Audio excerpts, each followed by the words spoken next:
Hello दोस्तों, welcome to our channel SMKK। पहली बार आए हैं तो चैनल को सब्सक्राइब जरूर करें और स्टॉक मार्केट की नई नई वीडियोस के लिए बेल आइकन को प्रेस करके ऑल ज़रूर सेलेक्ट करें।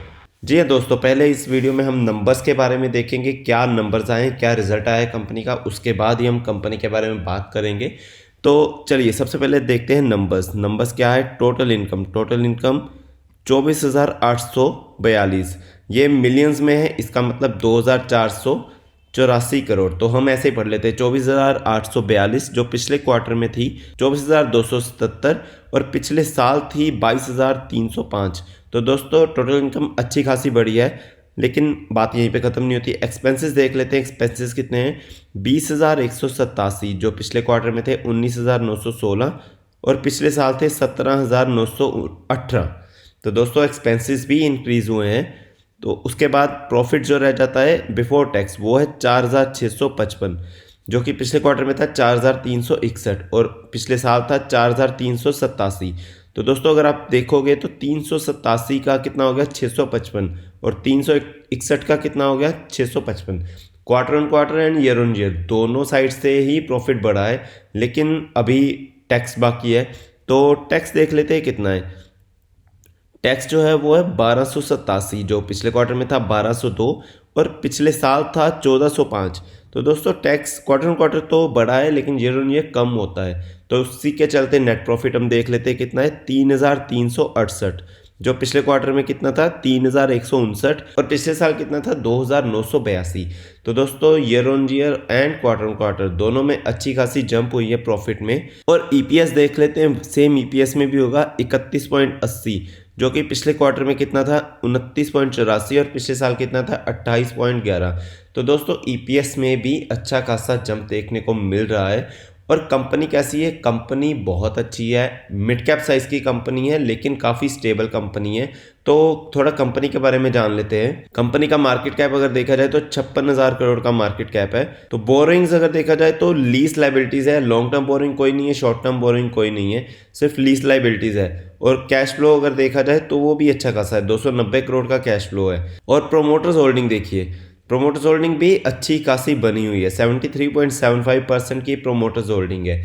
और कंपनी की परफॉर्मेंस देख लेते हैं, पिछले 5 साल में कंपनी ने क्या किया है। अभी प्राइस कितना है 5366, आज थोड़ा सा डाउन थी। अगर एक महीने की परफॉर्मेंस देखो तो फ्लैट ही चल रहा है। एक साल की परफॉर्मेंस देखेंगे तो 57% के रिटर्न, अगर 5 साल की परफॉर्मेंस देखोगे तो 226% के रिटर्न। तो दोस्तों जो लॉन्ग टर्म वाले हैं ना, वो उनके लिए ये बहुत अच्छा स्टॉक है। हालांकि थोड़ा महंगा हो गया है, लेकिन लॉन्ग टर्म वालों के लिए बहुत अच्छा स्टॉक है। लॉन्ग टर्म की क्यों बात कर रहा हूँ, जैसे आज रिजल्ट आया है तो हो सकता है कि मार्केट को रिजल्ट ना पसंद आए, क्योंकि एक्सपेक्टेशन मीट करता है या नहीं वो अलग बात होती है। बिजनेस अच्छा है या नहीं वो मैं कह सकता हूँ कि बिजनेस अच्छा है, बिजनेस वाइज देखोगे तो लॉन्ग टर्म के लिए आप जा सकते हो।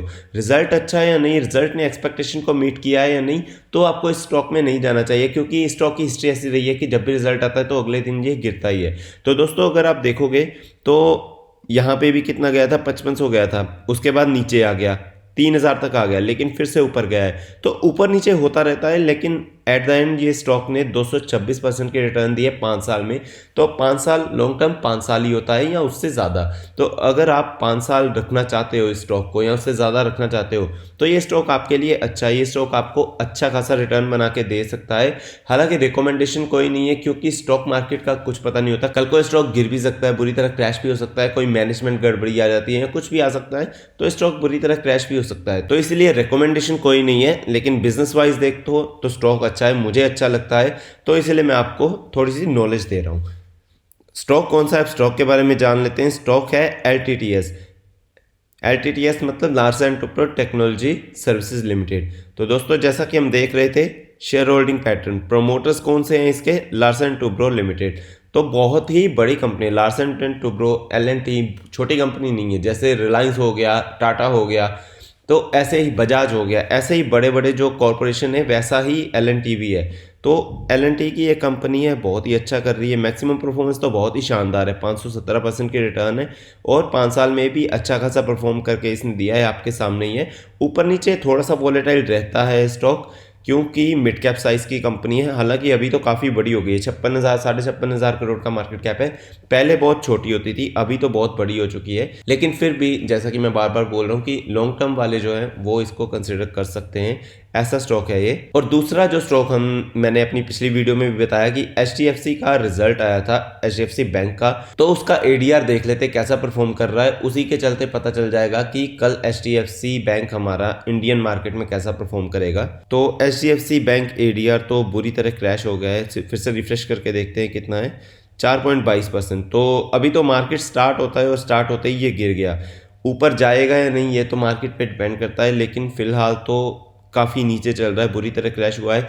इसका मतलब कि मार्केट को जो एक्सपेक्टेशन थी HDFC बैंक के रिजल्ट से वो अच्छा नहीं लगा, उनकी एक्सपेक्टेशन जो थी वो मीट नहीं हो पाई, तो इसीलिए ADR तो इतना डाउन है। इंडियन मार्केट में क्या होगा वो तो कल ही पता चलेगा, लेकिन काफ़ी हद तक यही लग रहा है कि डाउन ही जाएगा। क्योंकि जैसे आपने देखा था विप्रो में कैसे 16% 18% की तेज़ी थी ADR में, और हमारी मार्केट में भी 8% की तेज़ी आई थी विप्रो में। और उसी के चलते अगर हम एक्सपेक्टेशन रखें तो कल HDFC बैंक गिर सकता है। हालांकि मार्केट बहुत देर तक चलने वाली है, हो सकता है ये ऊपर भी आ जाए, लेकिन फिलहाल तो डाउन ही चल रहा है। और इंडियन मार्केट में भी अगर देखा जाए तो HDFC बैंक ने, जैसे कि मैंने बताया था कि 5 साल में कुछ ज़्यादा रिटर्न दी नहीं है। हालांकि मैक्सिमम परफॉर्मेंस देखो तो बहुत अच्छी रिटर्न है, लेकिन 5 साल में इतनी अच्छी रिटर्न दी नहीं है।